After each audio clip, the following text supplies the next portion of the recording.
Everyone, and welcome back.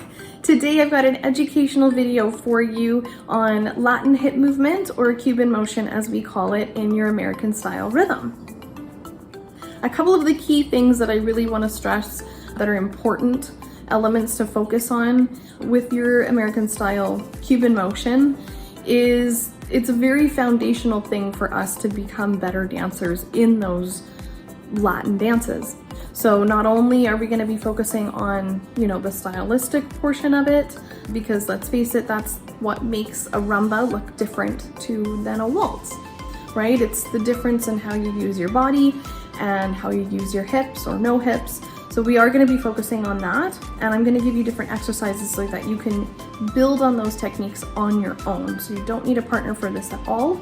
And of course, it only helps you become a better dancer. Learning Cuban motion is not only for the style aspect, but 100% for the lead and the follow aspect, because that is what we're going to be using to do lead and follow. A couple of the things that we're going to be using today is either a pair of shoes, socks, bare feet, and I've also got some gliders. If you don't have gliders, don't worry about it. I will link a description below in the a link in the description box below, just so at least you have an idea of where you can get these. I think I got them on Amazon. And yeah, I'm just going to use them so you can kind of better see the sliding aspect, especially if I'm not going to be demonstrating with my heels for that particular part as well. I hope you enjoy this. I hope you find it beneficial.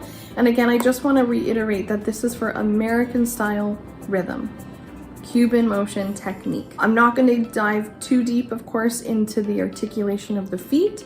This is more about how you can start, if you're a brand new dancer, to this with the foundational aspects of becoming a strong rhythm dancer. So without further ado, let's get into our Cuban motion.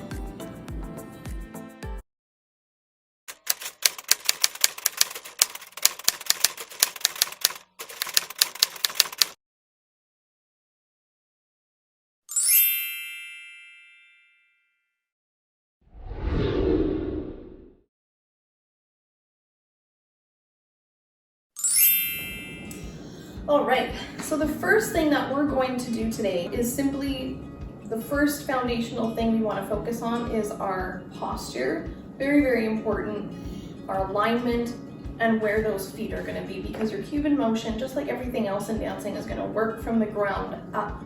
So what we want to do is get yourself in a what we call a first position. So heels are going to come together, toes are going to come apart. And we still want to make sure that we're lifting right out of our spine, right out of the top of the head. And this is very important because, of course, when we start off with bad posture, everything else kind of dominoes in that effect as well. So we always want to start everything the way we'd want to dance it in real life when we're practicing. This isn't necessarily about having 180-degree ballerina turnout. That's not what we're here for. It's just a comfortable position so that the hips can move appropriately for these exercises. Heels are together, and to start off, you can either just place them on your hips or out in front of you if you were to kind of copy your dance frame. From here, we're just going to start by alternating the knees, just relaxing one side and the other.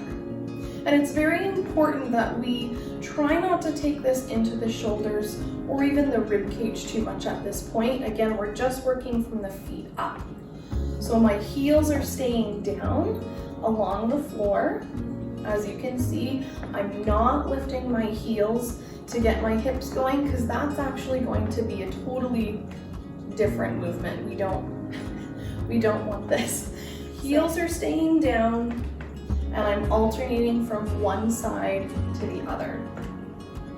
One leg is straight, the other leg is bent.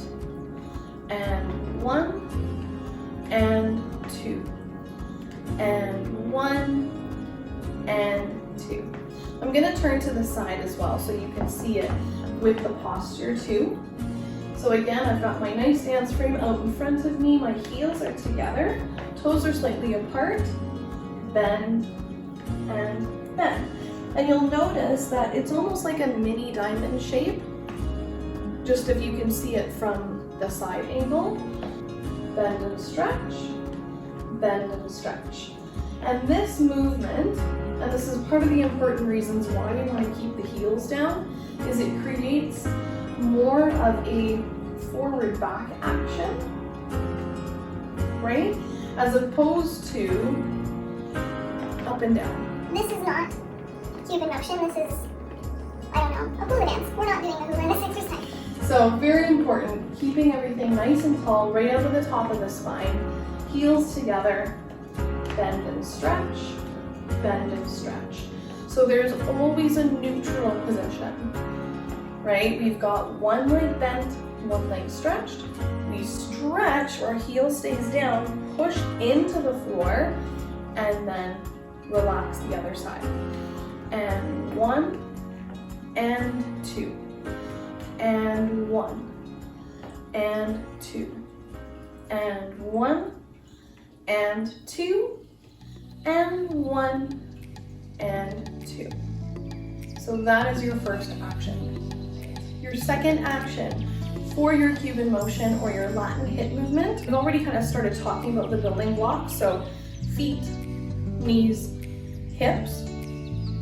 The other thing we're going to talk about is how you actually start to move within those exercises. You know, it's one thing to be able to do this. That's obviously a lot more simple than trying to move your entire body and create that same thing and then trying to, communicate that to your partner. It just gets all a little bit much. So we're just going to start off with side-to-side movements, just like a really slow cha-cha basic or a merengue basic side-to-side. So we're going to do a very small amount of steps to one side and to the other. So we're going to start off relaxing into one side, and that's the direction we're going to go. So if my left leg is relaxed, I'm going to just do a slight movement over. It's still underneath my hips, my supporting side, and then I alternate, right? So I'm pressing my heels down, relax, move, stretch, relax, move, stretch. So you're inchworming over to the other side. Stretch, relax, move, stretch, relax, move, stretch, relax, move, stretch, relax, move, and stretch. We're going to try it over to the other side. Relaxing the up opposite knee, relax, move, stretch, relax, move, stretch. In our Cuban motion and our Latin hip movement in American style dancing, we are always starting off with a relaxed knee, changing our weight, and then relaxing the knee to move the foot. Right? I know that there are varieties of that when it comes to Latin hip movement and international, for example, which is a different technique, of course, to what we're doing today. So very much geared to your American style rhythm. So bend the knee, move, stretch. Bend the knee, move, stretch. And even if you just practice this on your own, this is going to help you tremendously in helping you communicate these different movements to your partner. Now, just so you can see it from the side as well. So my toes are apart. I'm lifting right out of my hips. Relax, move, stretch. Relax, move, stretch. So I still have that slight little diamond shape. Move, stretch, relax, move, and stretch. Number 3, and I think that when it gets to the point of moving in different directions, that's obviously when things get a little bit more challenging. Personally, and I'm sure other people would agree, that moving backwards, keeping Cuban motion, does become a little bit more tricky. We'll get to that as well, but it's really all the same concept, and it's really just going to help wherever you keep your center of your gravity. So your head weight, for example, is always going to stay over the center and the balls of the feet, right? So obviously I'm wearing heels, which for Latin dancing, that allows you to bring your body weight forward. If you're practicing this in bare feet, that's awesome, which I'm gonna demonstrate after as well, also with the gliders. But with that, you wanna remember that your body weight is gonna be in a different place. So everything that we're talking about today, you still have to use the same movement regardless of wearing shoes or not. So I will go through that as well, just as a little important side note when it comes to body position. We are going to work on the forward movement.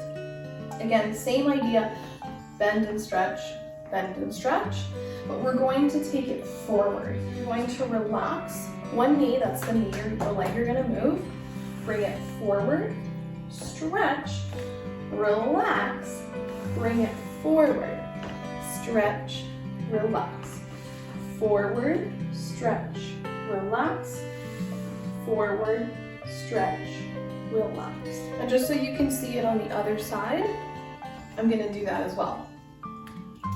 So we have bending the opposite knee, move, stretch, bend, move, stretch. Now, if you're bending that back leg, it's very, very important again. That's where the tricky little head weight stuff comes in, is if you are relaxing that back leg, my hips, if you can see, are actually quite square.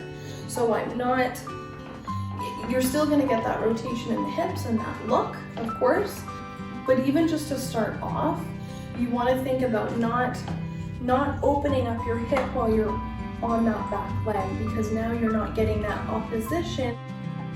Maybe I'm getting too far ahead of myself. But you're now losing that opposition with your upper body because your shoulders are following your leg, which you don't necessarily want to do in this particular exercise. You start off square, bend, move, stretch, bend, move, stretch.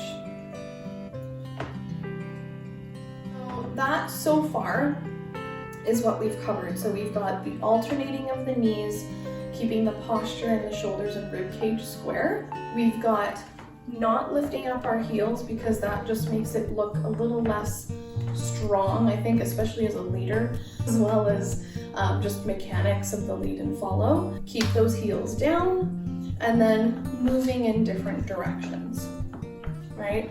So all the same thing. So now what I'm going to do is grab those gliders and give you an example of what it would look like if I were to use this in a box step and still think about keeping my heels down. I will do a tutorial separately, I think, on kind of how to use the feet a little bit more. I just wanted to focus on this as more of a way to get you started on your Cuban motion. So grab your gliders or grab your socks and let's give that a try. Okay, so if you've got your gliders or your socks, your bare feet, whatever you've got handy, I'm just gonna place these on the floor. And I'm just going to start off, again, kind of same idea, keeping my heels closer together and a little bit of that natural turnout. So what I'm gonna do from here, I'm just gonna put my hands on my hips so it's a little easier to see, is I'm going to do that same movement. I'm still going to bend one knee, relax, move, stretch, relax, move, stretch, relax, move, stretch. So that would be your half a box in your rumba, for example, which, if you're unfamiliar, would look like this. As a leader with your left foot forward, slow, quick, quick, slow, quick, quick. So if we go back to these gliders, not only are they going to be a good workout on your legs, it'll still give you that sense of slide without feeling and forcing yourself to bring yourself back. So I've got my heels close to the floor, my heels in together, I relax, move, stretch, relax, move, stretch, relax, close, stretch, relax, close, stretch, relax, and stretch. So very different to what a waltz box would look like, of course.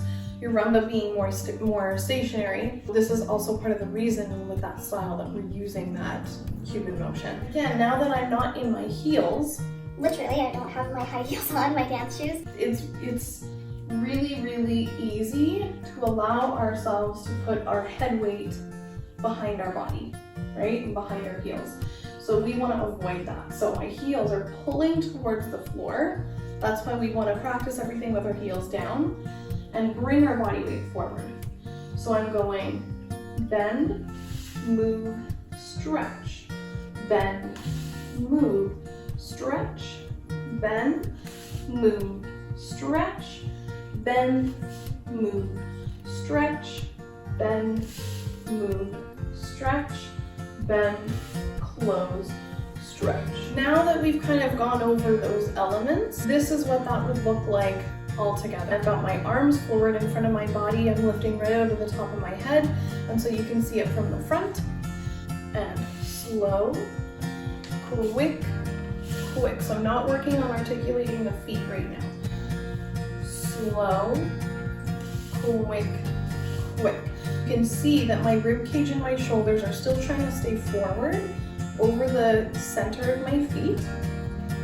And slow, quick, quick, slow, quick, quick, slow.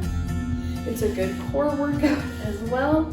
Slow, quick, quick, slow, quick, quick, slow, quick, quick. If you found this helpful, please let me know in the comment section below. However you want to get in touch with me, that would be so great, because I'd love to continue to work on stuff like this, just because I think it's so important. And again, I know there's going to be people out there that are going to say, oh, she's not using her feet and such. But that's kind of a part too.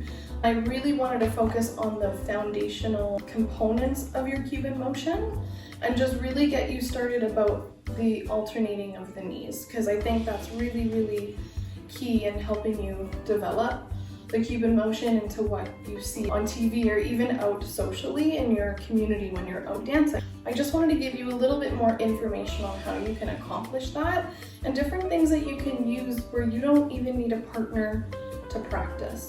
You don't need a partner to do this at all. This is all tiny little things that you can do on your own at home to help you out and help you become a better dancer. Well, thank you so much for joining me for your American style rhythm Cuban motion exercises today. I think again it's a really, really important element to focus on, because it really is what does set somebody apart from being a great Latin dancer. It really just makes all the difference when it comes to your lead and follow and giving you that style that gives it that flair we all love to see on the dance floor. So thank you so much for joining me again today, and we'll see you in the next one. Happy dancing!